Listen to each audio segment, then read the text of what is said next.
All right, we're back with all of these fine gentlemen, your favorite DMs from Instagram and Facebook and elsewhere.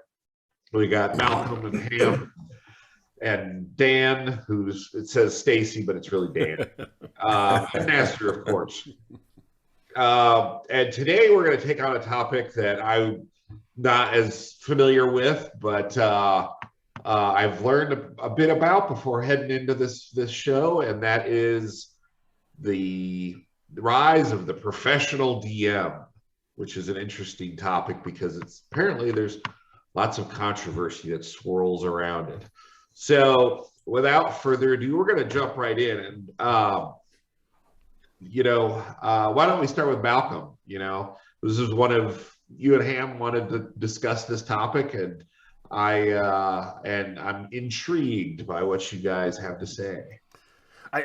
I think we had a conversation about it at the end of our last talk, and Ham brought it up, and I think Ham maybe have brought it to you because I didn't even know we were going to do it till I saw you post it. But I was like, yeah, I'm always happy to talk about it, right? Or because it's not something I shy away from, right? It's something that it's kind of the way I run my games. But I guess I wonder, in terms of how we start this, Matt, is there a certain particular question about it? Because there's a lot of ways to approach it. Right. Do you want to know kind of my experience? You feel like a game master whore. Yeah. I think that what I've seen online. Fair enough. my limited knowledge of it. What I've seen online, there are people who seem like DMs should not be paid to do this. Like it's almost like it's a sacred spot at the table, and it sullies the position, but which intrigues me. And there are a number of different people on that spectrum where they all the way to I want to make money at this. I'm really good at it, and I should get paid to do it. All the way to the opposite end. So if somebody came up to you and offered you, $100 a session to work a 3-4 hour session, what would you say to them? Well, the way I run my sessions, I'll answer that, but the way I'll kind of answer the way I approach being a professional DM is that what I thought, I was kind of worried about it at the beginning when I first started it, because the reason I started is I saw there was a need. People were always asking me to run games for them. And I was running games for my home group, 4 or 5 guys that come to my house. And to this day, I run those games. I don't charge my friends to play games with me. That's a campaign that I started. That's a campaign that we run. That's my passion project where I tell stories for them, come together, put together games for them, and we run monthly.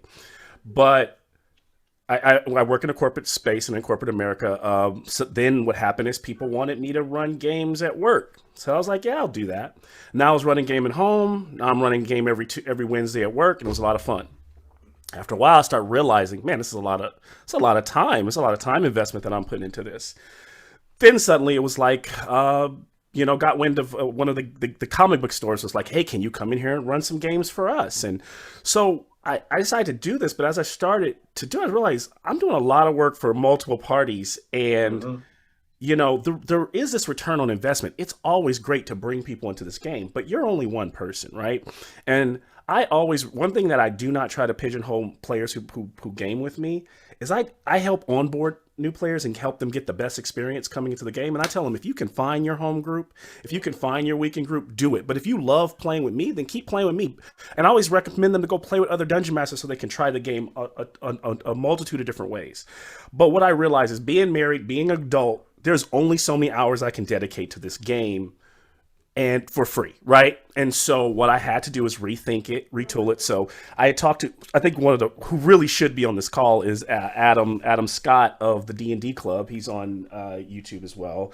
And he runs a very high-end professional Dungeons and Dragons gaming service that he started. He has literally franchised. There are like probably 12 or 10 of them all over the states, and then now he really specifically focuses business on children and parents. So during the pandemic, I'm sure he kind of blew up as all these kids were home needing extracurricular activities. So there's a lot of, and he takes a teaching approach to it, right?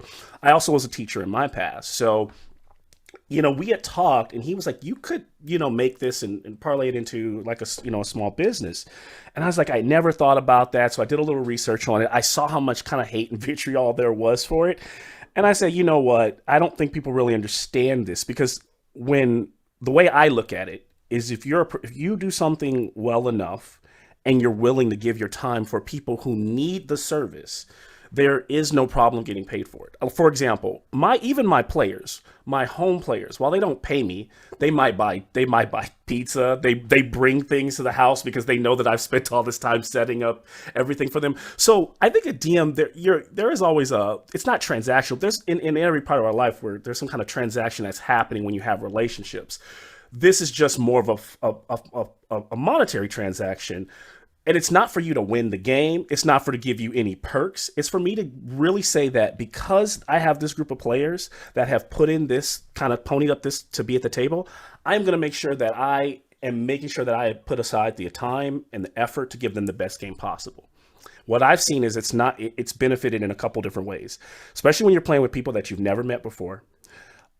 I've seen when all these meetup groups and different groups that are out there, I've seen a lot of people where they try to have a lot of free games, and then a lot of players sign up, and then they don't show up.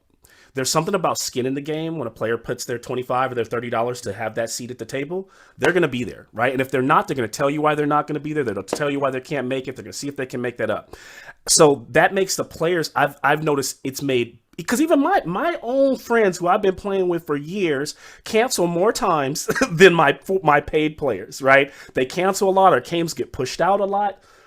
My paid games are like clockwork. My players are working together. They're on Discord in between games, planning what they're going to do. They've all become friends. They're now DMing for each other, right? They're not charging each other for games. But so there's this weird thing where somebody's telling me that I'm destroying the community. If the way I look at it, I've helped build up, a section of the community, because most of my players that were coming to me when they start playing with me, they were like, I went to a free league. I went to one of the Adventures League games, and I was bored to tears, right? Like so I'm like, I'm helping try to give them the best experience and not try to give them this glamorous. I always tell players, I'm not Matt Mercer. This isn't going to be that, I don't really do even voices like that, but I do try to immerse you as much as possible in the world. And that's what I try to bring to the table as a paid DM. So I know I'm kind of ranting there. So I'll kind of stop there and say, so yeah, if a player is going to, so the way my service sets up, to answer your question, actually, Matt, is if somebody's offering me some money to run a game for them, that would be like a personal game. So like if I've had friends who say, okay, I want to do a birthday game for my buddy, we always play. For example, I do a lot of work for the DM who never gets a chance to play. He's like, oh man, he follows you online. He wants you to run a game. I want you to run a game for him on his birthday. I do that kind of stuff. But then I also have a system where people are always signing up. I'll post games during the month, and then people are signing up to jump onto those games. And then they're paying to have a seat at the table. And then the party starts with a large D20, and Malcolm bursts out of it. Happy birthday. Yeah. And over time, those players have started to lock themselves in. As players come and go, then they go, okay, I think we want to be like, this is our group. So then I'll close that game off, and now it's a closed group until their campaign is over. They all play together. No one else is that kind of admitted into that group. So that's kind of how it works. Yeah. The one thing that I have noticed a lot is the discussion about, there's a lot of articles and posts out there about what a DM should be and what they should do, and it always seems to revolve around, make sure your players have agency, make sure your players are having fun, make sure each player is engaged. And just aside from books and miniatures or whatever resources you choose to invest in the game, it's a huge responsibility to say, I'm going to devote this time to making sure all these people have fun. But I've always wondered, where are the articles out there saying, make sure the DM has fun, make sure, you players, make sure that you concede a little bit so that the DM can run the game they want to be able to run or tell the story. Because, a lot of times there's players that, I really want to play a giant slayer, and this is a campaign that revolves around undead, but I really want to play. Can you slip up some giants, or can I, use my giant slayer abilities against an undead giant, or, and I always found that interesting. So the next logical, and this is why I thought about it, because if I am going to go all in on what these articles are saying and saying it's all about the players, well, there's got to be some return to the DM. So if it's not going to be about the DM, I think what Malcolm is saying about being compensated for your time, especially if you do it well, and I think that's another important factor. I think that it's fair, but I'm interested. I'm going to put Ham on the spot over here. Ham, why don't you take the position of somebody who thinks that this is wrong? Okay. I can actually sort of share with you some of the sort of feedback I've gotten kind of through one of our role-playing communities here. So just before I answer your question, can I just sort of create context for it? And maybe Sure. I can help viewers kind of understand how Malcolm and I even fell into this discussion to begin with. So several years ago, I used to live in the UAE, and I was between Dubai and Abu Dhabi at the time. And the UAE has a very large expatriate population. So there's a lot of gamers there, and their Gulf role-playing community, the GRPG, is very active. It's very vibrant, right? And so what would happen is, like, people would, one of my personal friends, who is a teacher by profession, came up with this idea. He's like, you know what? I have my weekends kind of free. And if I drive down from Abu Dhabi to Dubai, which is about an hour and a half away by car, and sort of find a venue and offer for people to, come experience the game for the first time, or bring their kids so that they can learn the game for the first time, because parents are very busy over there. You tend to have dual income families. A lot of people want to find activities for their kids to do. And so he was kind of thinking in those terms, but he put it up on the GRC site, and he said, guys, what do you think? Like, do you think I can offer to charge for this? And what would you think a fair price would be? I think there was this. They probably crucified that man. And dude, vitriol that comment, that notion meant was insane. It was venomous. And so some of the comments that kind of came up, and this is kind of to go back to Matt's point, let's pretend, that I'm them. And I have to state for the record, I don't agree with it. In fact, I was probably the only person who was with him saying that, no, I think he should get compensated for his time. And I'll explain perhaps my reasons later. But to follow through with what Matt just asked me to do, you should be playing D&D with people who are already interested in playing that game, and they're your friends, and you shouldn't charge your friends. You hurt the community by basically trying to capitalize on it, basically for your own self-gain, and you create barriers to entry that way. You make the game seem like it's only about the money, not about the fun, which is not what the game is supposed to be about in principle. Yeah, and basically, like, how could you? Essentially, is what it bubbled down to. How could you? The audacity of it. I found that those views are steeped in some level of good intention, like, because in principle, I think, in fact, if you'll allow me to speak for everybody, I think we can all agree that the game is supposed to be about fun, and it is supposed to be for everybody, and that it shouldn't have a barrier to entry that's monetary, and that it turns into kind of like this elitist club, where if you don't pay, you don't get to experience the game. And I'd be the first to put my hand up and say that, yes, the game shouldn't be about that. But the thing is, it's not the actual, it's a tangential thought, right? Because the principle's well and good. But on the back of that, also, there's kind of, he's not saying, hey, let me start charging my friends to play. He's not saying, let me put together kind of like this ad hoc group. He's saying, if I want to sort of give up a part of my weekend to one, entertain kids and you know, put and bring new people into the fold, a younger generation into the fold, don't I deserve to be compensated for it? And he was kind of coming at it from that angle. And frankly, even if he wasn't sort of catering for kids and saying, like, you know, people who have not had the experience before, if they're willing to kind of chip in for my time, my drive, the fuel costs or whatever for me coming over, I'm happy to let them run. And it's not like he was going to charge them, you know, $20 a game or $30 a game. It's just that he wanted that commitment by charging them something. You know what I mean? And that was kind of the idea. But no, it was met with a lot of, you know, venomous kind of replies. The way I see it is, guys, is let's say with the example of the kids, you know, if you want to sort of, you know, enroll your kid in a summertime activity, you would probably pay 4 or 5 times what he would have charged for that. And you'd be happy and thankful that you managed to get your kids off your hands for a little bit so that they can indulge in something that's fun and creative, that they could learn from and genuinely enjoy.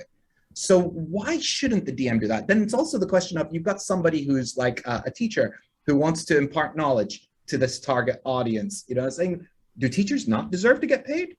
Does it matter that I'm teaching you D&D versus, say, customer service or English language or whatever it might be? You know, like, what is up with that? And this also goes back to Matt's point. You know, the gaming experience, just because there's this titular element that you have DM and players, the DM's a player too. He's equally an active participant in the game. He's playing the game with you guys. It's just his role's different, or her role's different. You know what I'm saying? But they are a player in the game. So, excuse me. So yeah, I mean, that's kind of where I kind of lean on it. Those are the 2 main or 3 main things that I've kind of heard being used as the argument against. And I think it lacks, it's too simplistic. I think that's it. Yeah. It lacks a grounding in the reality sort of the situation and the intent behind the situation as well.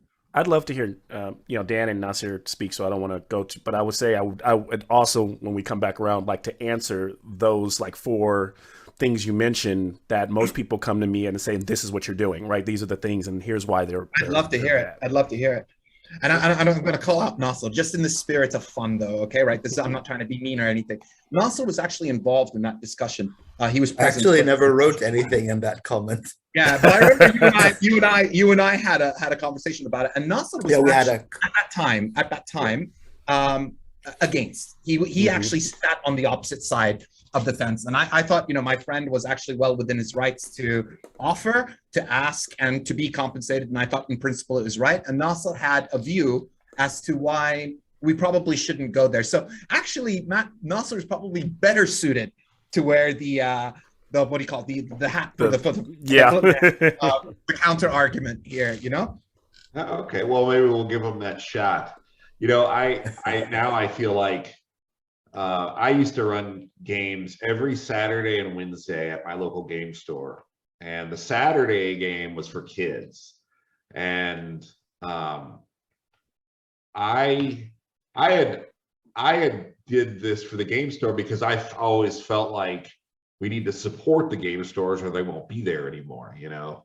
And so I did it. I always thought I was providing a service for myself, and I never really thought about, you know, on Saturdays when I would have 8 or 10 kids at the table, you know, I never really thought about, I'm basically a daycare worker, but I guess that's what I was. But I think that the strongest argument I've heard so far, and the only one that really holds any water, is the gateway to entry. You know, if somebody just didn't have the money, you know, in a void, because for the most part, if I were a broke college student and I wanted to find a game and I was really like intent on finding a game, I'm sure I can find a game.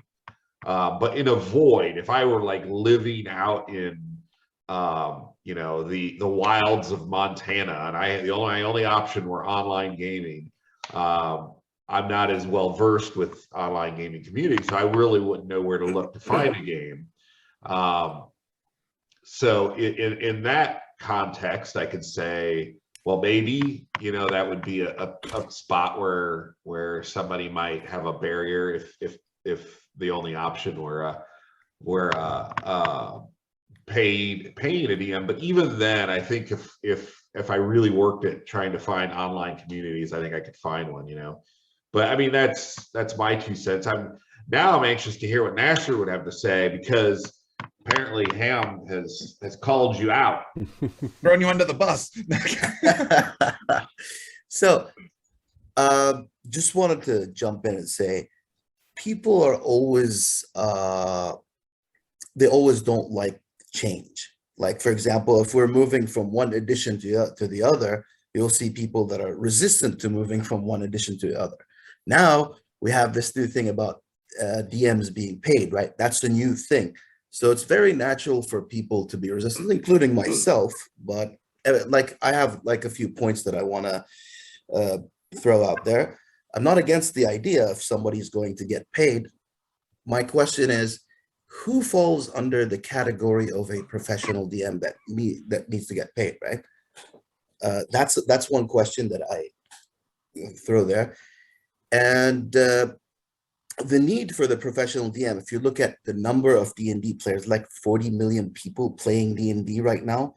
So you have so many people playing and not many DMs.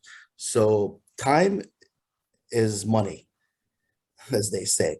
So if somebody's going to take the step and start running people, I think they should get paid. My argument, my problem is who that somebody is. Like, you can't get just anybody who says, I'm a professional DM, and then jump in and start running people, and you don't know if they're going to run them the right way or the But to answer your question, Nazir, is just on that point, I think what starts to happen is nobody's going to continue to pay for something that is not right. And that's what breeds a professional. You can say you're a professional dungeon master all day, but the proof's in the pudding. Do your players keep coming back to the table and keep paying you, or do they move on? Right? Like, you're not going to be able to. You're only going to be able to pull the wool over somebody's eyes for so long that you do this thing really well before they go, I think I'm gonna look elsewhere. I could definitely find a game and not pay for this. Right on. But Malcolm, that's a valid point. But there's also something to be said about what Nasser brought out, because I just remembered this now. Also, there was a particular incident here in Bahrain where somebody did pull the wool over somebody's eyes, over a group of players' eyes over here. So he presented himself as a professional DM, was charging, arguably, overcharging for these games. To be very honest with you, but he wasn't running the game.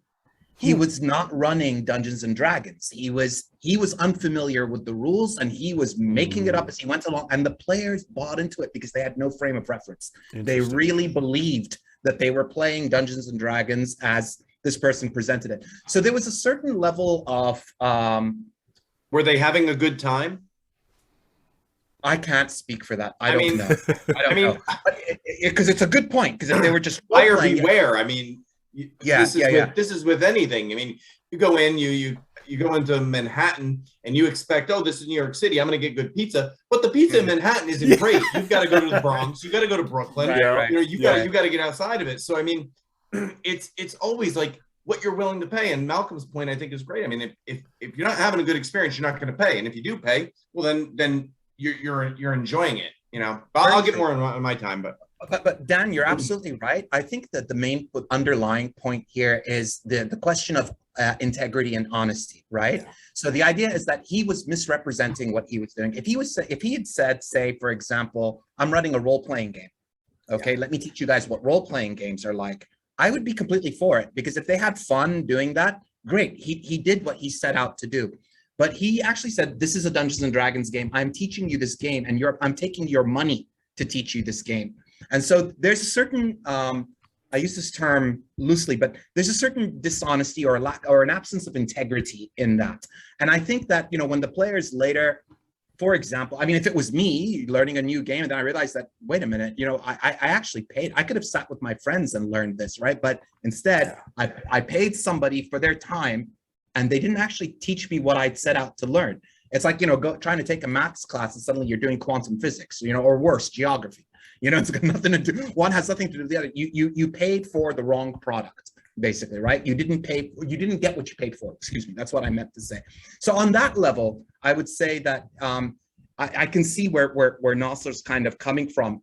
Who is that DM, and what does professional actually mean? Mhm. You know, Malcolm actually, when we were talking kind of behind the scenes at the end of the last video, I felt articulated it really, really well, and it really, really stuck in my head.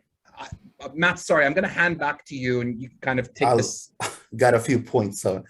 So going back to it, D&D is personal for a lot of people. Mhm. So when they see somebody says, I'm going to charge for it, I feel they think that, hey, this person is trying to ruin our community, when he's not. He's actually, you know, he's putting time of his day, you know, to teach people the hobby.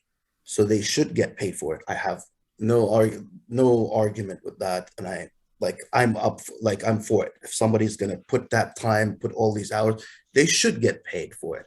So because of that personal part, for a lot of people that grew up on the people who've been playing it for 40 years, this is something new to them. And I can understand their point of view that they resist that.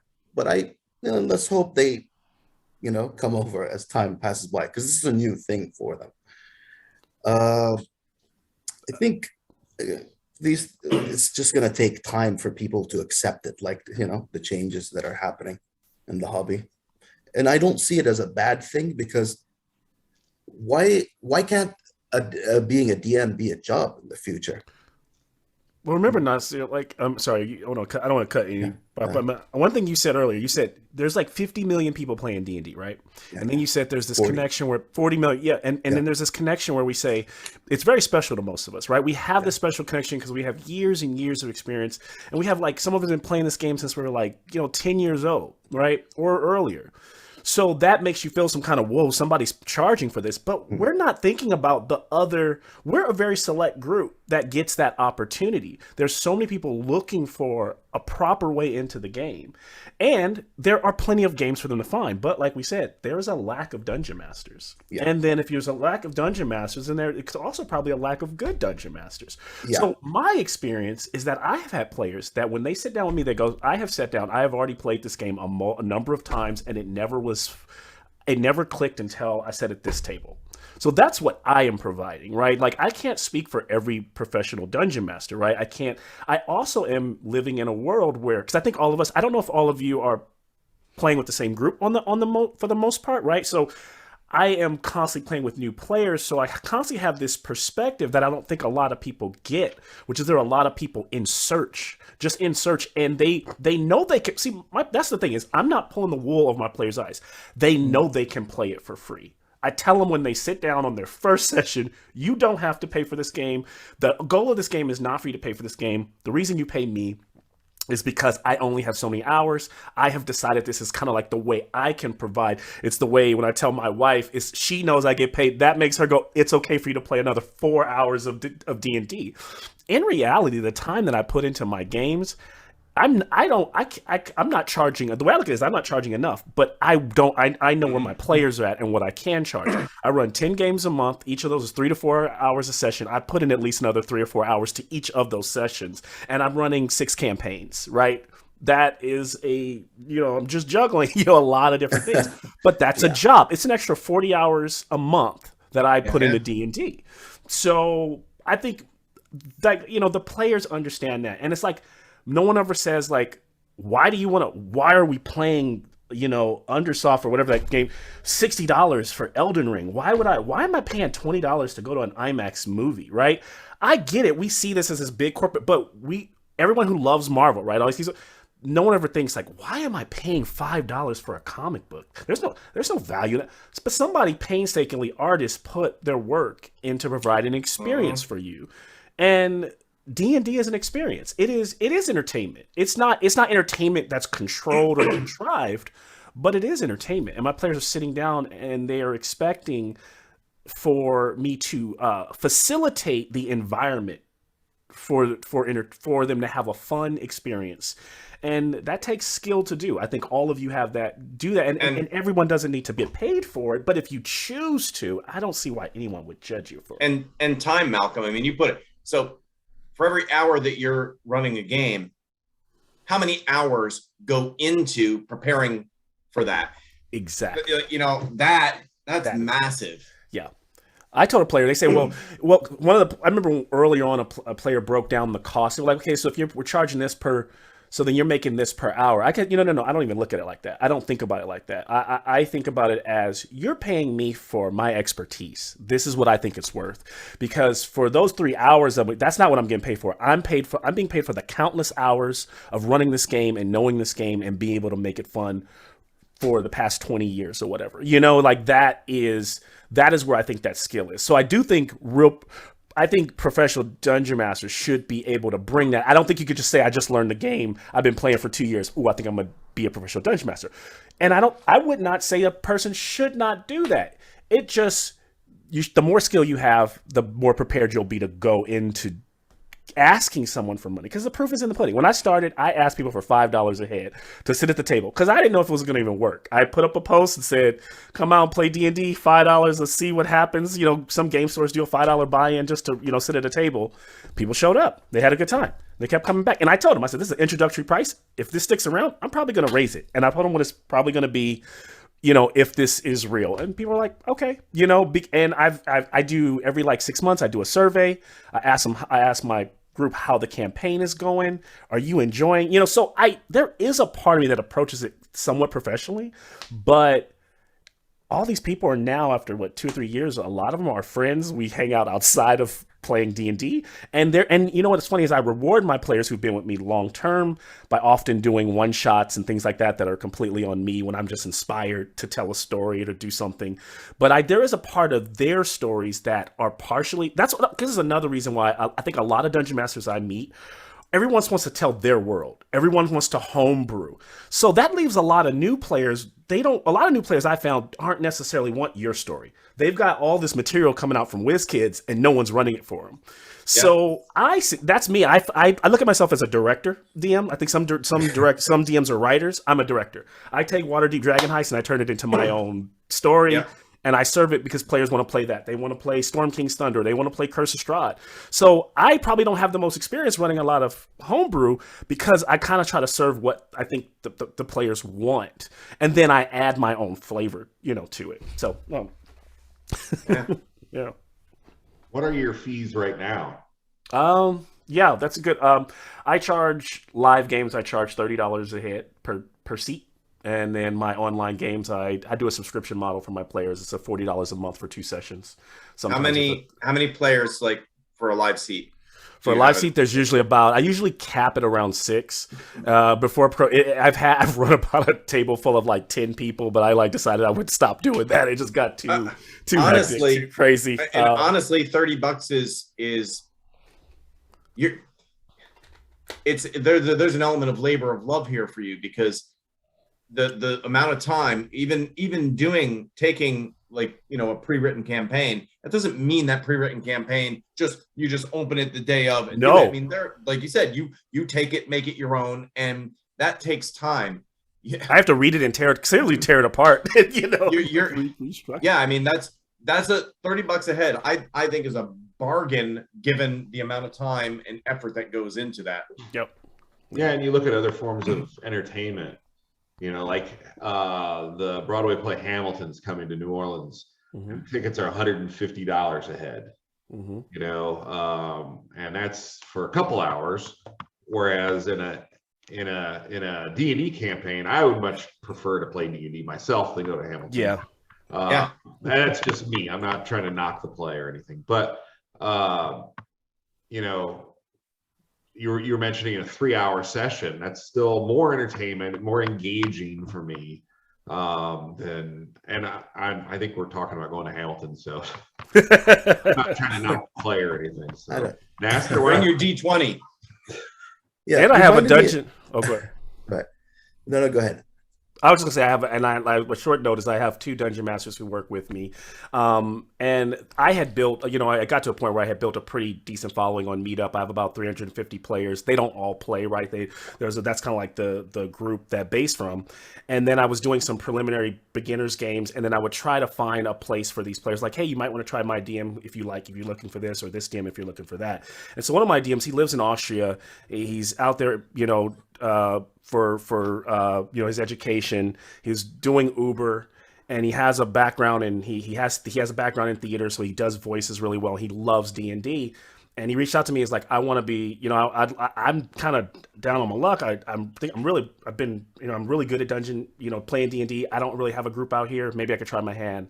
And Richard he's been able to kind of scale back and stop driving around and now makes, a decent amount of money playing in Dungeons and Dragons from Austria with the group that right now, while we're on, they're playing right now. And he's built, he's using the new, he doesn't use all the miniatures, but he's using that new virtual setup where you can like see everything move. And his players are, he's up to the point where he's charging $25 a head. And I can't see it. I can tell that it's changed his life and it's brought him players. I have another player who's like he doesn't charge as much. He's a newer DM, but his players gladly pay him, and it's been able to help. It's been able to help him like with his home situation, help out with his mom. He's younger, so I think there's a lot. It's been a lot of good there. I think for them and for the players to find a community, and all these groups, they're not always playing with the same DM. So when they play with somebody else, sometimes they're just playing for free. Sometimes they're just getting together on the weekends to play board games. But it is put in the player's mind what I think Matt said at the early beginning is all these articles talk about the players, and then they kind of make the DM this thankless job. I think this is a way, especially for people playing online, to show that there are some thanks to their DM for all the work that they put into the game. Yeah. Nasser, I promise we're not going to interrupt. Yeah, sorry, go. A friend's wife once asked me, she said, what do you guys like in this game? Because she's into board games and she could never get into D&D. And her husband was next to her when she asked me the question. And I turned to her and I said, do you like traveling? She says, yeah, we travel. I said, okay. Does it cost money? She said, yeah. I said, okay. Now, think of this. Your husband isn't paying as much as he would playing this game, and he travels to places that are magical, imaginary places. He gets to fight dragons and do stuff, and he's not paying as much money as if you guys had taken a weekend trip or like your holiday. Summer and then she started thinking about it, and then she's like, I think you're actually right. So that's another way to look at it. I agree, yeah. Interesting. Someone who plays an instrument well, right? Like, what's wrong with them getting paid? Now, some people play their instrument for free, right? But maybe you want to make a little extra money and you go down to the local bar and you set something up with the business owner so that you make a little buck to play and provide ambiance. It's the same thing. It would be weird for other musicians to tell that musician, why are you trying to make money playing the guitar? And then go pay money to go to a rock concert. It's kind of weird because we're all paying for entertainment to some degree, but we're telling certain people who you can't make you. I'll gladly give these people my money, but I won't give this little guy, because I don't see you as this big conglomerate company. It's kind of weird. It's kind of backwards. It's like it applies to every business, right? Really anything that you do. Again, man, I'm a foodie. I love food, right? Mm-hmm. I like to cook, and so. But if you say well, hey, cook for me for free, make something if you're here as my guest in my home, but if you want me to come to your place and do something, so it's like that for anything. And I think last conversation we had, we're talking about how people will come together because they love something, and then they'll find a reason to fight, and it's just hey, if you like it and you're okay with it. Cool, do it. If people are okay paying, then pay. If you're not, what does it matter? Why is somebody offended by that? That's it's looking for something to be offended about, as opposed to just saying hey, good for you. Yeah. And I guess I do get how there's this thought that we have this kind of ill intent for the community if we are charging we're doing some kind of get rich quick scheme. I don't know how you plan to make millions off of just dungeon mastering alone, off of charging people to play D&D, but I think people think we're trying to get over, and I just think that I would have stopped if I would have felt like I was hurting the community. I think I've grown a decent part of the community here, and it's not and like I said, I think there are a lot. All these players know that they can go find a free game for sure. I just have said this is what I can do. This is what I can do if we can do this, right? If you're willing to pay, then I have this time that I can set aside on this Wednesdays to run this. If people go, I want to run a game with you, so let's do it. Listen, Malcolm, that's cool. Like, I mean, I think it's great that you have that attitude and that you are contributing. But again, a business person, somebody who's giving their time for money, they don't have to come up with any excuse other than I'm providing a service. Yeah. And if you find it valuable, you'll pay. I thought about doing the professional dungeon mastering. And what I ultimately realized was that the time that I would actually put in would not be worth it for what I would get out of it. And in my area in upstate New York, it's if I were, in a more metropolitan area, I could find more people. I like the idea of, coming in for corporate team building. That kind of thing sounds cool. Yeah. Because I tried a few years, maybe it's like 5 years ago now. I remember I wanted to do a role-playing adventure camp during summer for kids where, like your fee, there were snacks provided. It was hours time. You got a core book, you got dice, and it was gonna be cool. And you want to know what? Like where I am, it just didn't get any interest, which was too bad. That it would have been fun. What I did, for years back in 4th edition was at one of my local game stores that I loved. I went in as a player, and you would go each week. First, it was the RPGA play, where you go and you pay your $3 to play, and you play. And then once they started doing D&D encounters, they needed a DM. Their DM fell off, so I did it, and it was kind of cool. And suddenly I realized, that $3, 1 went to the store, and 2 went to you in store credit. And I was like, okay, so this was cool. So I was running weekly the D&D encounters, and then any special tournament play, when there was a special module that Wizards of the Coast put out. And so I was getting anywhere from $700 to $900 in store credit a year. So it was kind of funding my love of minis and any new books. And I didn't feel cheap about that. I had there was 7 or 8 people who regularly just showed up every week to play. And I just made sure that okay, you're coming here and you're being consistent, then I'm going to, as a rule, I don't like to half step. So I like to give my players the best experience possible, which can be challenging, as you guys would know, especially when you're playing with people who aren't your core group of friends that you've meshed with, so you get some wild personality sometimes, and you have to kind of, get everybody included to make sure they're all working together and making sure they're getting what they're, what they paid for, which, $3 to pay a game. But I thought about it, and actually I talked with I forget his name from D&D Club, Adam. 2 years ago about this, and then I realized as a dad and as somebody who's married and I've got a life, I was like I can't do this because it would eat up all of my excess time. So I think that my thought is, if you're good at something and you have a skill and talent that you can use in D&D, for example, whether you're a photographer, a musician, a chef, a dungeon master, that I think it's great. I think it's really cool. I wouldn't pay because I'm fortunate enough, blessed to play, be, two of my brother I've been playing with since '87. My gamer Chris is in my weekly games since 2005, and then basically this has been a weekly game since 2010. And it was the first group. So this was the first group. They used to bring snacks like crazy, Yep. And I was like, oh, do you want any money? And they're like, no, you're the DM. We're coming to your house. We'll bring the snacks. And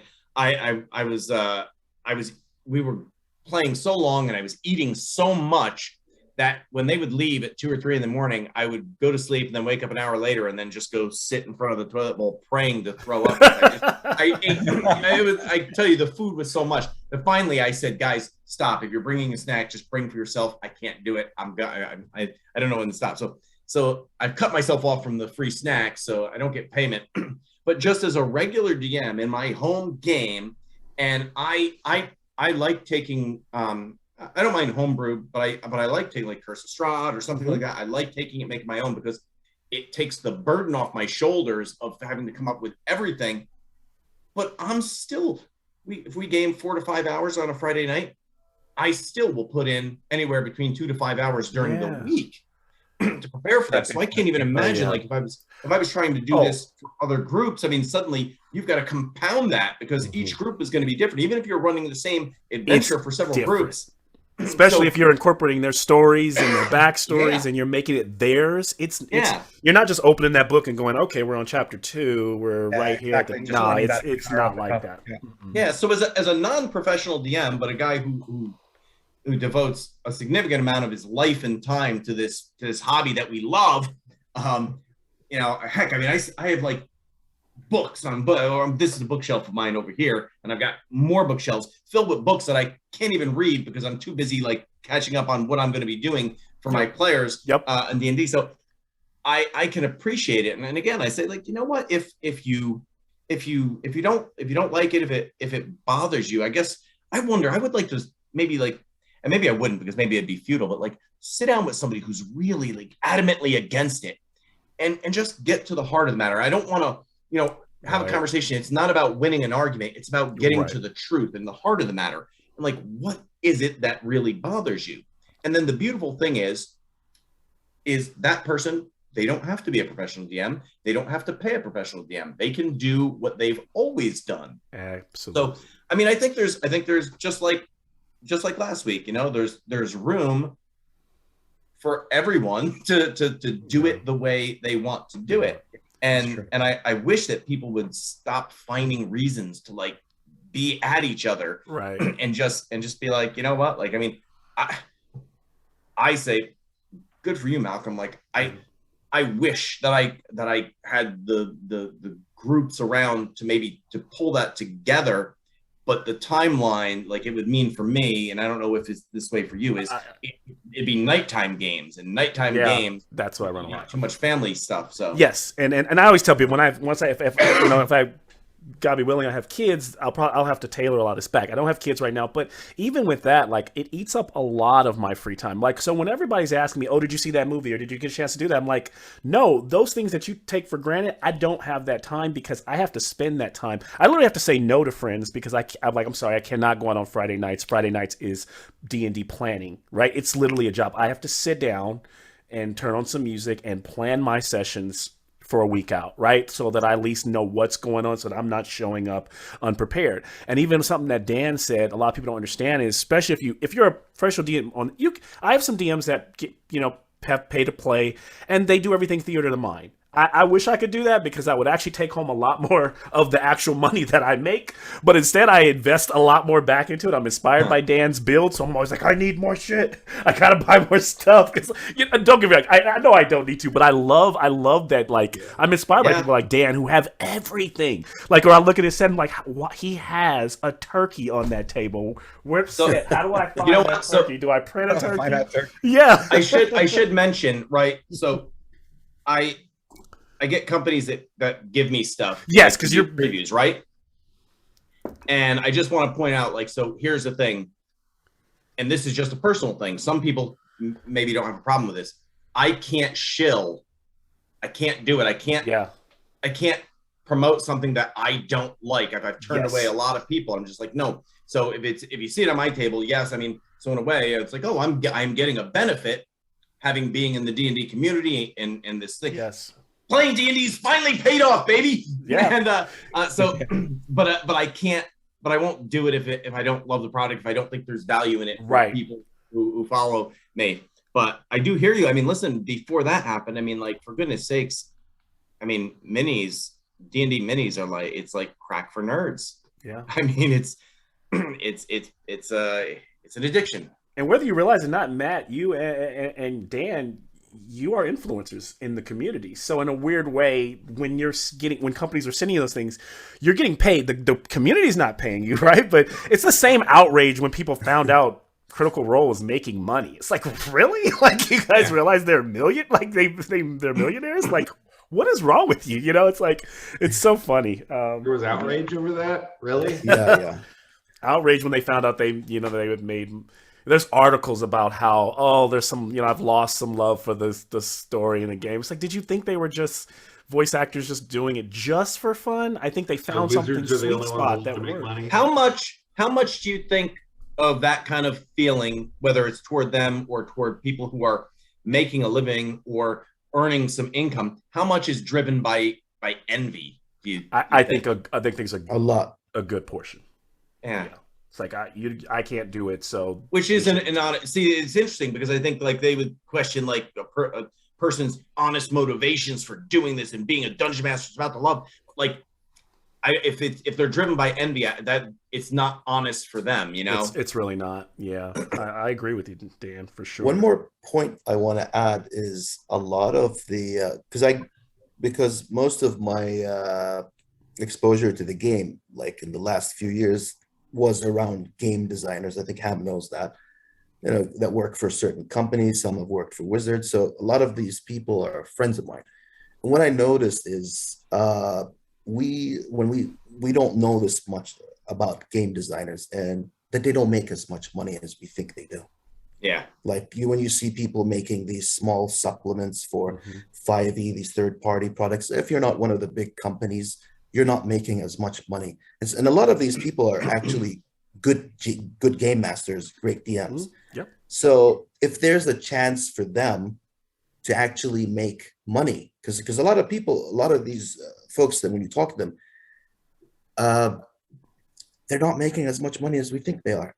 And if there's a chance for them to actually gain some income, maybe run a professional game once or twice a week and make some money out of it to cover the bills, because some of them have to pay for art, have to pay writers and stuff like that.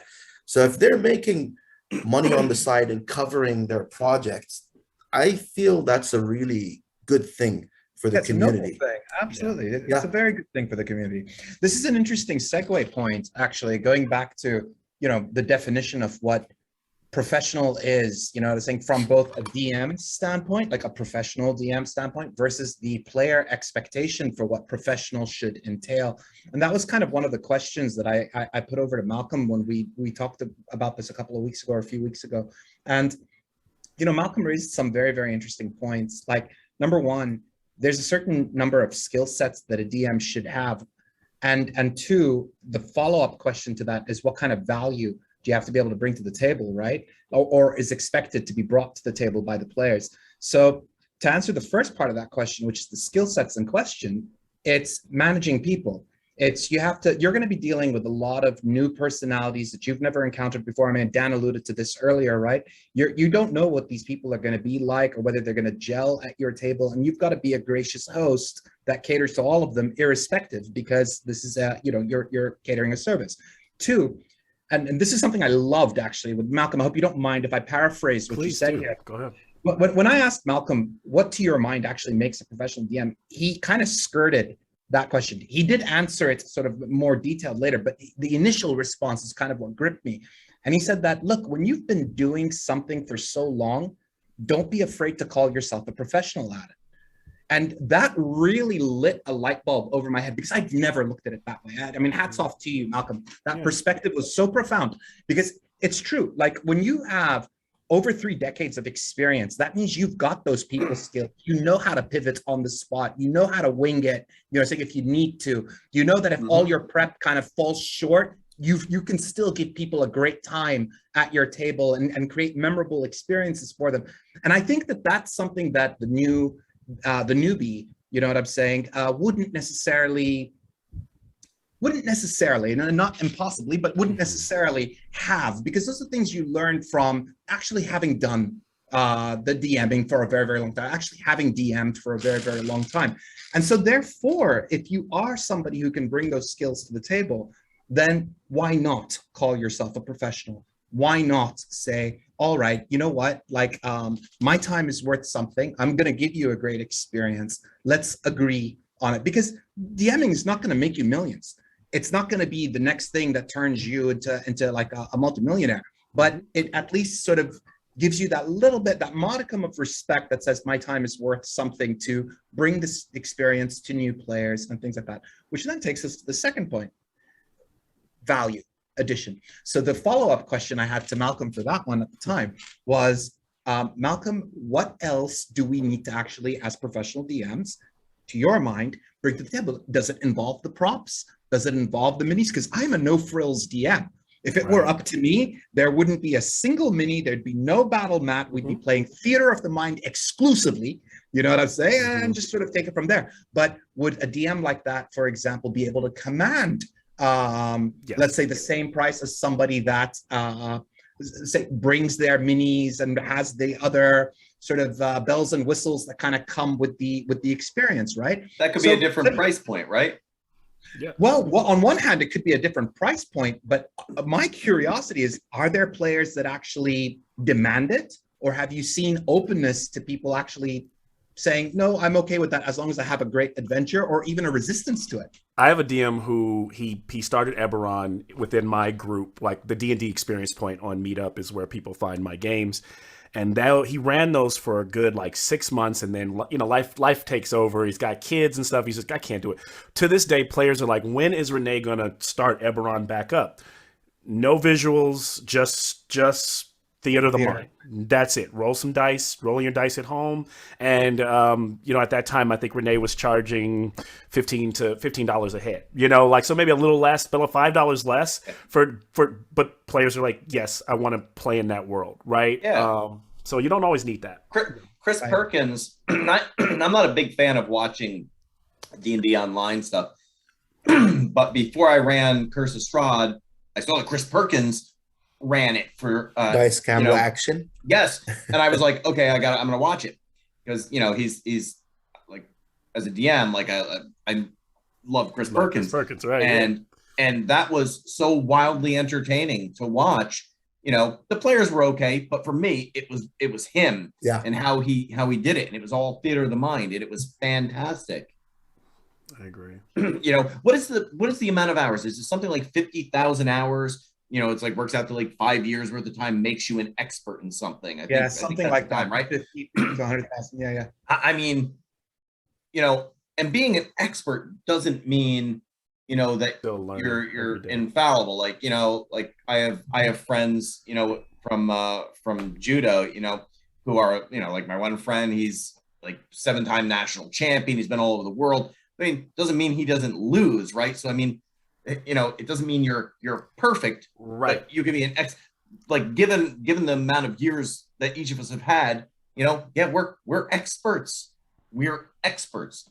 Absolutely. And if it doesn't mean that there's not going to be people who are more expert or just more gifted or better, doesn't mean we won't make a mistake or have a failing or something like that. That happens. But I mean, in terms of what we're doing, we know our craft, and the craft goes beyond this, because ultimately the rules come and go, but the storytelling, the understanding how to do the cooperative storytelling, to draw the players in, to bring them together, to make something, that transcends, rules, right? So we're experts. We're definitely all professionals in that area, but then it comes to being paid. If I had more time, or if there was a guaranteed business there waiting for me, because I'm a lazy DM too.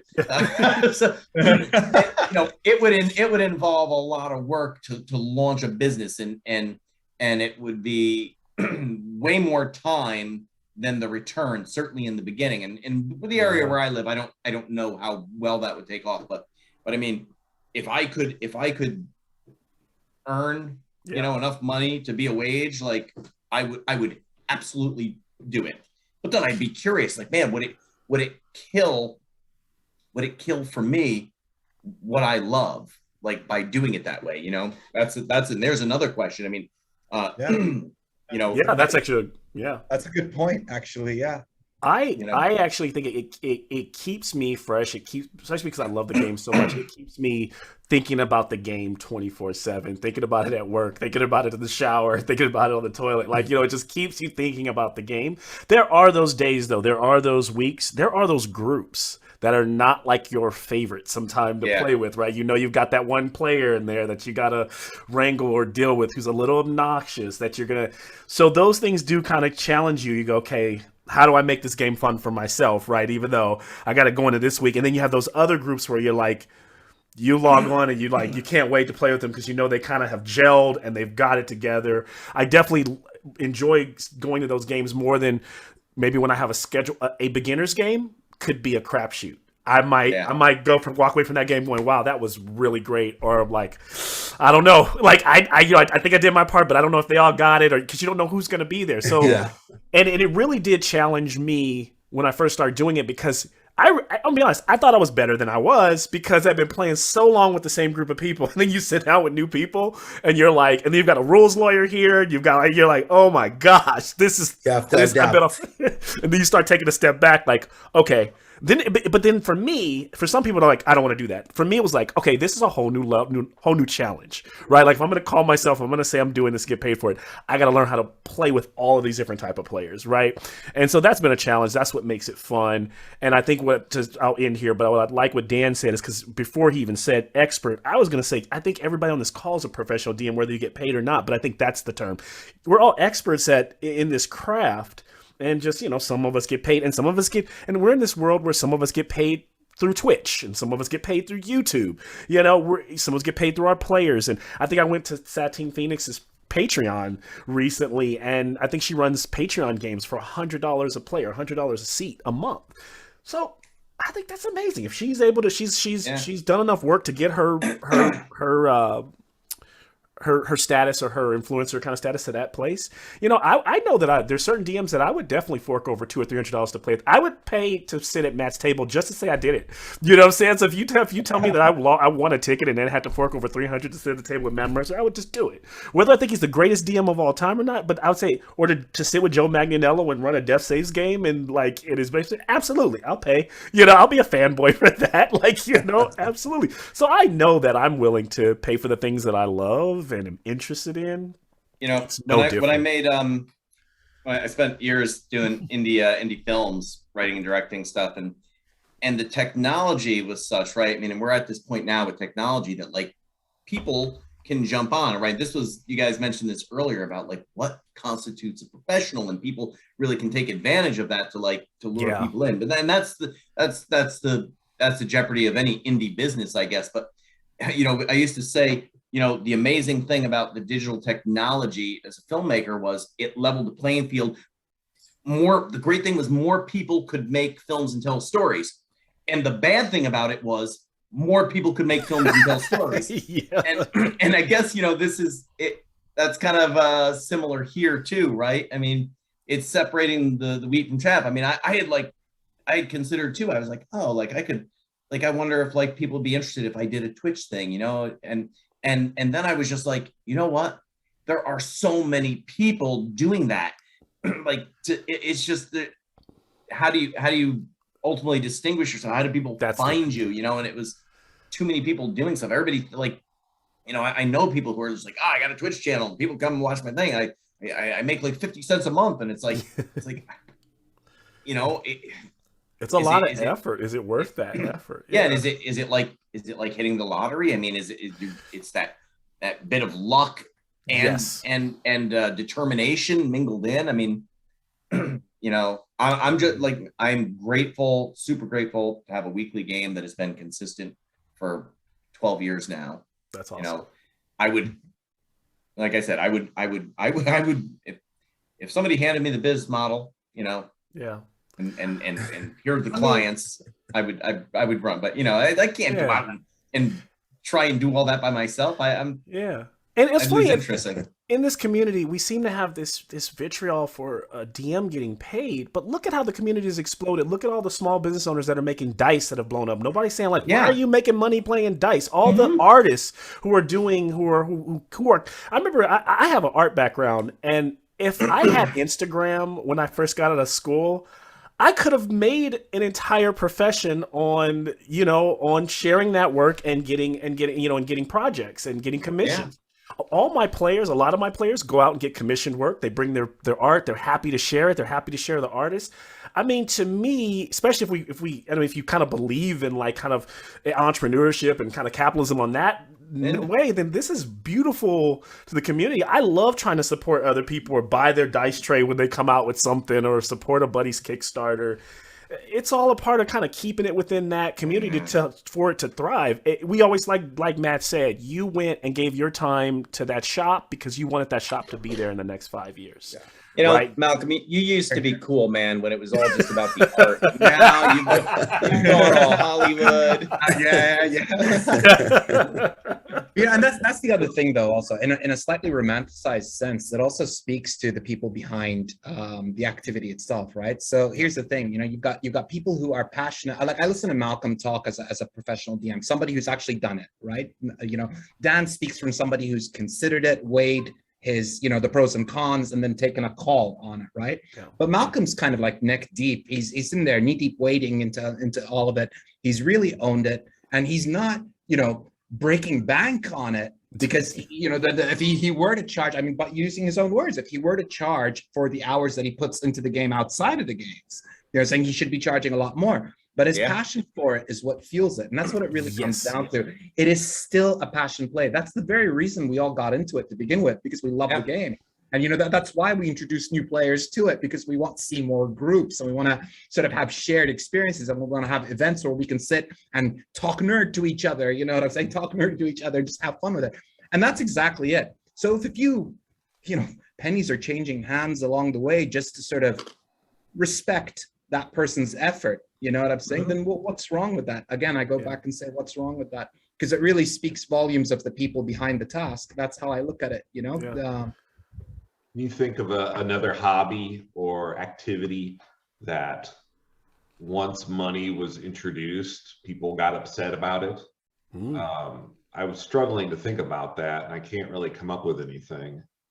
I find it interesting that someone would take the stance that Wizards of the Coast are the only ones allowed to make money off of it.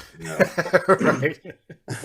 When I was making films, right, my wife is a publisher for a large international publishing company, and I went to dinner with her and one of her authors once, and was talking about films and the project I had done, and he was like it was the first narrative film about type 1 diabetes, and I wanted to kind of give back to the online type 1 diabetes community to because I know how difficult this disease is, and he said don't give it away for free. People don't respect it. They don't value it. They won't find value in it if you give it away for free. And so I was thinking about that, earlier when you guys were talking, it's true. People don't if you just give something away for free, then you're giving away for free. They don't see a value. But if you attach something to it, then there is a level value. of respect. Malcolm was saying about people not necessarily showing up, but if they put their money in, then they've got that skin in the game. Yeah, so you were going to say something? It's not only that, I don't like people making money out of the game is going to happen, and they should. Latest thing that is happening is there are campaigns, NFT campaigns, if you've heard about those that are happening. Campaign setting, blockchain, cryptocurrency. Okay. There's a project where you play a campaign and you're allowed to buy a character because you played that campaign. I think that's where the next thing is happening right now. Yeah. I'm in one of those one of those discords, and it's a new thing that's happening in the and I think it's a great thing because people will get to to make money. Everybody's making money out of crypto. Making artifacts and treasures and races and monsters and turning them into NFTs that people could buy for next to nothing, right? Not $2, $5, but then there's just something that I have some buddies who buy NFTs, and whether they get rich or not, there's something that people like ownership, right? They like to have something and say, I'm the only one that has that. So if there's an NFT for we'll call it a Vorpal sword, but it's reflavored as something else, and I have the only one, You know, and when I pull it up on my phone, it kind of flames and it moves. Yeah. That's my weapon. Like, no one else has it, right? Like, or maybe there's only 5 of them in the world, right? That is the next, that's where this is definitely going to be going once people kind of get over the whole, like, scam NFT, like, world of seeing things. But, you know, people are like, why would I buy digital things? It's like, we do it every day. Like, you know, why do you buy little trinkets and leave them on your desk? The more we spend in this realm, in this kind of digital space, the more we're going to want digital trinkets to share with everyone. You know, the world is being gamified. I actually told my wife, I believe that one day, if this whole metaverse thing kicks off, I was like, you'll buy a set of Louboutins shoes and you'll have a digital certificate for those same shoes that your avatar in your world has, that lets you know it's only one of this many that are digital and one of this many that are real. I truly believe we're going to get to that place. I don't know when, but I'm actually hoping that we get to that place and we get to meet in a virtual metaverse, like, as our D&D characters, you know what I'm saying? Awesome. Swinging around all our amazing stuff that only we have the rights to, or something like that. It is going to happen. Like, in this Discord group that I was still telling you about, they and it's got a few of some of the top designers in it. Wow. Some have worked in Wizards, some have worked in Paizo.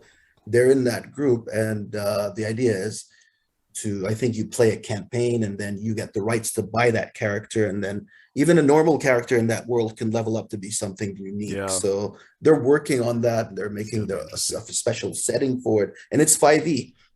Wow. Yeah. So and here I am still liking to write my character sheet out by hand, loose leaf paper. I finally had to in this new brave world. Oh man, yeah. I was against all of it. Like, I mean, D&D Beyond finally got me with like the initiative orders and like tracking my monsters. I can see when my players are making death saves the minute they go down. I can see when they lose a certain amount of hit points, their icon starts flashing red. So I'm like, okay, that one's hurt, even without looking at his life. It's so great. Oh man, I do use D&D Beyond just to have up so I can like quickly reference monsters. That's really what I use it for. Yeah. But that's kind of cool. All my players don't have it, so like, you know, being able to like kind of keep track of their stuff would be kind of. So have you ever used the encounter app on there, the counter creator? No. It's worth trying. I think it was really rough when it first started. It keeps getting better, and I just keep it on a screen, and like, you need to make a quick adjustment to an initiative. You throw it in there, and then you don't have to like restack the cards. It just automatically changes. If you need to stop a combat and pick it up next week, I open it. It's there. The initiatives are already still there. Hit points are still there.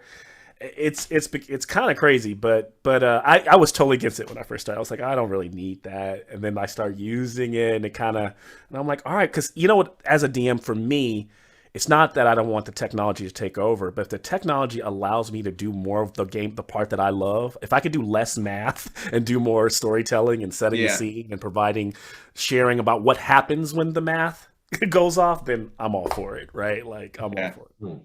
Matt, I still like rolling real dice, though. I still like. No, it'd never be like rolling real dice. Yeah. I still like rolling. I'm kind of very similar to Dan in this. I'm a bit of a freak. Like, when I look at Roll20, I still end up copying or transcribing things by hand onto my notebook. Yeah. my notes or whatever. So I don't know. Maybe I'm a freak in that regard. I want to jump back to what Matt said. You asked a really cool question. Are there any other hobbies where, as soon as they got commercialized, you know, there was some level of vitriol towards it? And I've been racking my brain since you asked that, and I can't think of a single one. Because, in fact, if anything, I can think of multiple examples where the exact opposites happen. Yeah. So if you look at all the what YouTube and TikTok and things like that have done, is they've given us access, or given the hobbyist access to be able to display and demonstrate what they create to the rest of the world and really kind of get it out there, right? So when I think about some of my favorite sort of hobbyists and their things, people kind of appreciate and are happy to pay the premium for the stuff that they create. And I can't think of any case where, you know, that's kind of turned on its head. In essence, popular like hobbies.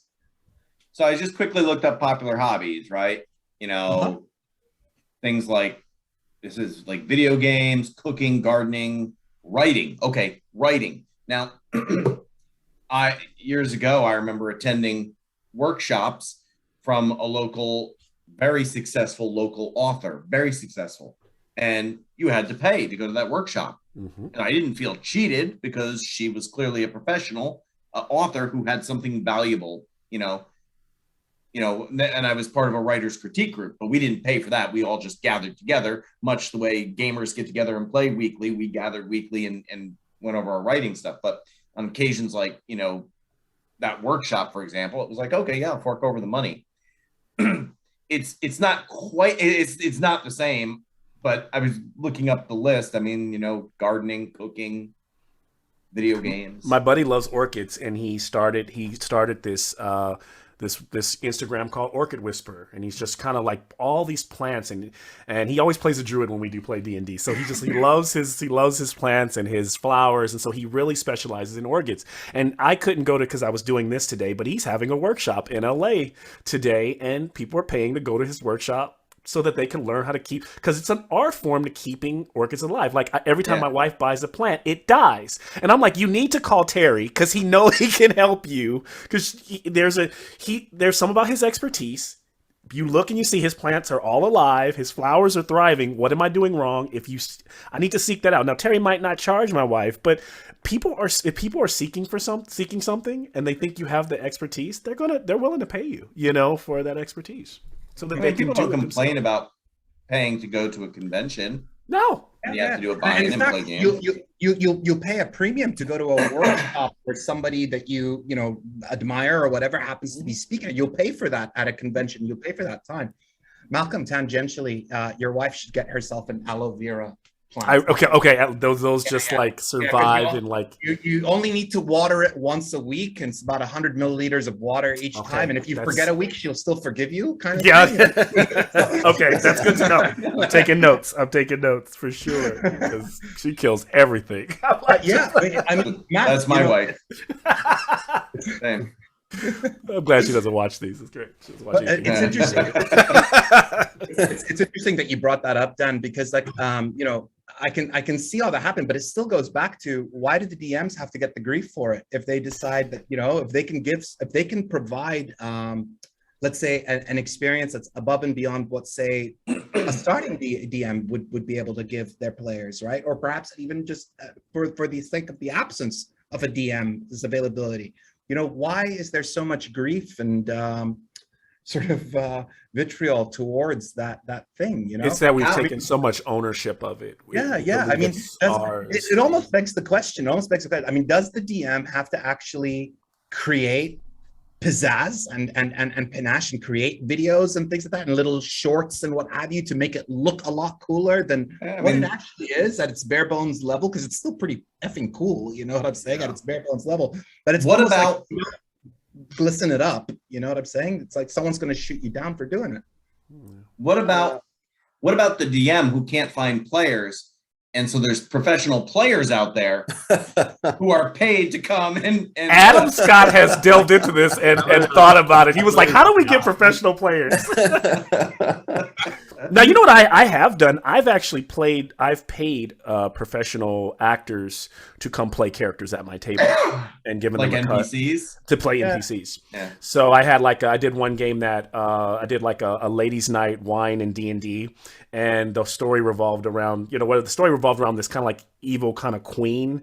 And when she came back, I had hired an actor who could play that queen a lot better than I could. And so when she logged into the call, like all done up as the queen, right? I've done that with like Brianna Flame, who's on Instagram, where I brought her into one of my Mork board games, and I had her play this fantastic character. I typically do, especially when I feel like I can't like convey that like female essence like that, and I just usually like to bring those characters in, and it adds something to the magic at the table sometimes. Or maybe like bringing an NPC to go on an adventure with them, especially when they're all beginners, and maybe that person can spend more time helping the players understand while I spend more time weaving the world, right? Kind of like a 1-2 combo.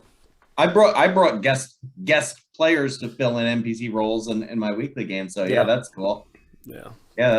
I do that. I have friends who've done the exact same thing. In fact, that person who actually put the original post that started this whole conversation rolling on the GRC, who's also from upstate New York, by the way, interestingly enough, he does that a lot in his game. So he was running about 3 or 4 different games based in his same sort of homebrew world. And his grand finale was, well, sorry, before I jump to the grand finale, occasionally what he would do is he would ask a guest to come on to actually play the role of a particular NPC. And the grand finale, all the groups met each other. He was DMing about 30 people at the same time. And Holy there was, crap. it was absolutely mad.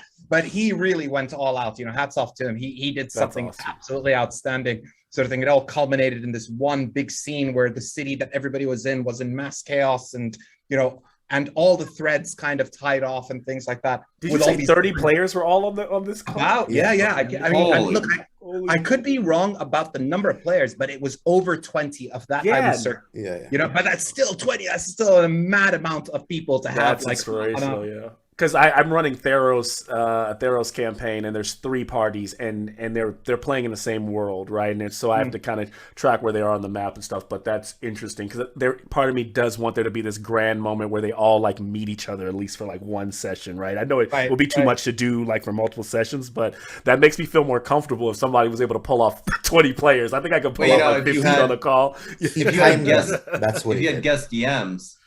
Oh, that's fantastic. Yeah, I think we did at a convention once. There was these 4 DMs put this whole thing together where there's 4 tables, and we were all entering this dungeon from different areas. And cool. Each table had somebody who had a communication device. It was really just texting the other people, and like sometimes it would be like, "We need help, get over here," and then they go over from that table. That's awesome. So I mean, maybe they all have like a sending stone, you know, like that's cool. Yeah. It's great. I love it. And that's the thing is like the expanding of like what I think what we're talking about technology and Instagram and Facebook, all it has done for the game. It's allowed us to like see so many other perspectives of the things that you can do. You'll never cease to be amazed by what other dungeon masters have tried or like pulled off. And you're like, dude, I would have never thought of that. And we would never really have that connection without some of this and without some people going out there and being willing to try to make a little business out of it. I think a lot of this, we'll find that there's roots in kind of a little bit of entrepreneurship and a lot of these ways that the community has gotten to where it is now, you know? Yeah. So, you know. I think, esports, if you guys are familiar with esports, how basically players are getting paid to play all these shooter games and playing. And if you look at it, we as the tabletop in like RPG community, we're a niche market compared to all of that. Sure. Right. So if we're going to make money, if somebody gets a chance to make money, why not? Like look at esports. They monetized like playing video games. Now you get paid for it, all these thousands of dollars fees and prize money and stuff like that. Millions in some cases. Yeah. Like the prizes, they reach that amount. So why not have that in like something similar in our small niche tabletop RPG community? Well, mainly because RPGs are not competitive, right? It's not competitive, right? Cash prize. It's not competitive, right? Yeah, exactly. Oh, you know, one thing we could do, like over here, we did this thing a long time ago where we took the 2nd edition rules. When I say we, I mean like the gaming community here in Bahrain. And what we would do is we found that all our campaigns tend to be centered on mid-level characters. So we'd get to about level 15, 16 before we'd wind the campaign down or something like that. And very rarely did players get to experience that level 20 thing. So we were playing 2nd Ed at the time.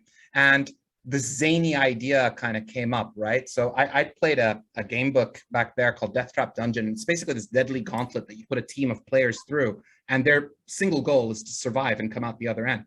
We started doing that with our players, like create characters, which sounds like you're in any dungeon really, right? But then we turned that idea on its head. We said, like, what if it was more PvP? And this was before the term PvP even kind of, struck us as existing. You know, we didn't call it PvP, we called it a bloodfest. And that's what it was. Players had to pick a level 20 D&D character, make them, and they had to be the ultimate killing machine. They had to prep your spells. We'd take about a week to do it. The DM would have to kind of audit everything, and then it was go, and you play round by round. The DM's got a map with everything, all the players are doing. And the players we use the secrecy rule, of course. No one is aware of whatever anyone else does. So we play in 2 rooms. The players would sit and socialize in one room, but the player whose turn it was would walk in to see the DM, and the DM would take their actions, take that, and we kind of resolve it. And these bloodfests became so popular. They started becoming like a even a quarterly thing at one point.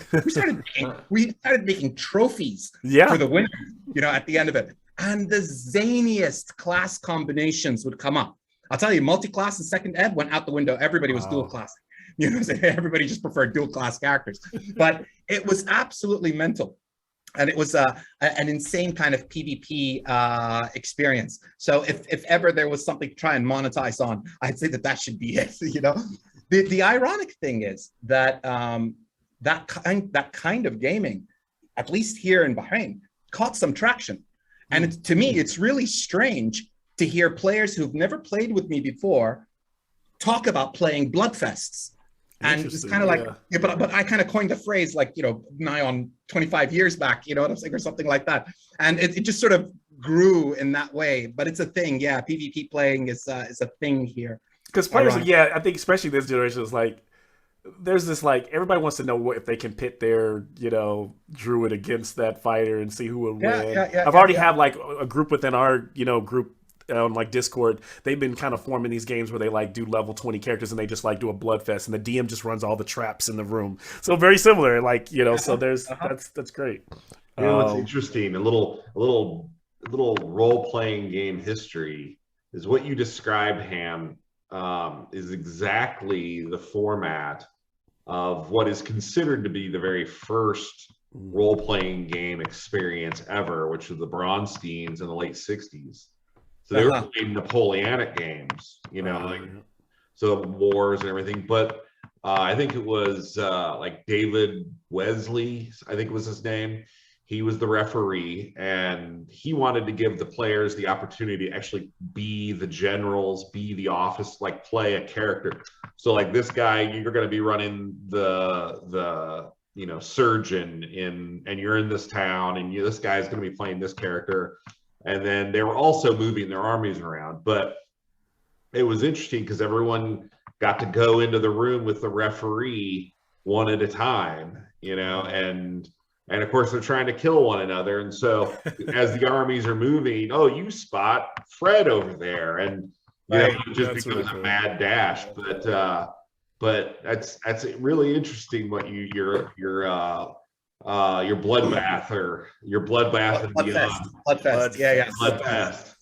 How you described it, it was very close to that very first role-playing experience that at least attributed. There may have been some guy in the late, 19th century that did something similar, but it's interesting. Yeah, what you described actually reminds me of what they call it, Kriegspiel, and then its successor, Free Kriegspiel, which was exactly that. There was a very elaborate set of rules for combat. This was actually used by, in the military to train basically officers and things like that on how to manage their armies in real life. And so it was all simulated on a board. And I think, but the rules were so clunky that and elaborate that they kind of lost their sense of realism and became kind of non-applicable on the battlefield. And so Free Kriegspiel came after that. And that was basically where they kind of loosened up. There was more room for the judge or the guy, the person running the game, to arbitrate and kind of interpret and to free form some of that battle gaming as well. And I think it dates back to the maybe, I could be wrong on this, but definitely like 19th, 18th century, believe it or not. It's really, really interesting. I was literally reading up on it just a few days ago, actually, because there's a Free Kriegspiel revival going on in minimalist games today. And so it's really, really interesting that you brought that up. But that's what you said reminds me of, in a way. Yeah, those Bronsteins are what inspired Dave Arneson to do what he did. And of course, from there it went to Gary and Gary Gygax and on to us today. So it's kind of interesting how that concept of how to run that game that way kind of comes around and is, experienced again. Great ideas, I guess, continue to get rehashed, I guess. So I think we've got some. I've learned quite a bit today, and I strongly believe that there is a passionate element to gamers in general. I remember when the D&D club, and I've talked to him several times, but I remember when he first made that first post about this and all the vitriol that on his Instagram post about putting together a D&D professional D&D club, as it were, where people would get paid for their services. I remember those first posts, and I remember his first posts were kind of exploratory. Like, I think he just had a poll. Do you think that a DM should get, and I didn't really register to me at the time. Like I didn't really have any skin in the game, so I didn't really think about it all that much. But now looking back after hearing what everyone has to say, it's just, I'm, relating also back to the idea, I'm trying to think of other hobbies where this has happened. It's role-playing games are so unique and so in such that, we are able to take this hobby and make it genuinely our own, with our own stories and our own experiences. And maybe that's that reason why there was such a passionate response. Like, you can't make people pay for my world, I would love to be able to talk to somebody and understand where they come from, and why they feel so strongly that there shouldn't be this service. Well, I don't want to call it a service industry, but that's kind of what it is, right? Yeah. People are paying for a service, but I feel pretty strongly now that I think it's a good thing. I don't know that I've had a similar experience to Dan in that I was at one point the only DM at my game store, and then my table got so big I convinced somebody to spin off a table, and then we spun off. We eventually had 5 DMs, 5 tables, and every table had like 10, 11 people at it. And it was so many people in this little shop, would give a fire marshal a stroke if he saw it, And so then they introduced the $5 per head to play just to get it under control. And we still had 5 tables with 7 players, and and every DM got to keep the money as store credit. So it was still something that, it's hard to find that amount of entertainment, that amount of human interaction, which is so rare right now because of everything that's happened the last 2 years, for so little amount of money. And whether it's even $20 or $30, I mean, if you live in a big city, it is impossible to do anything on $30 for more than a couple hours. That's parking. Yeah. Yeah, where I lived. Yep. So I'm sold on this stuff. I think it's fantastic. And I know, Dan, you got to get going in a few minutes, but if anyone else has anything left to add, jump in and give her a heave ho. I'll be very short. I'll just say, and my goal when talking to Ham about this too is like, it's never to sell anybody on why it's so important or why you have to do it that way. I think I'm just defending my place, and I'm defending all the people who have to deal with being people jumping in your DMs or like going in your Facebook and telling you how bad you are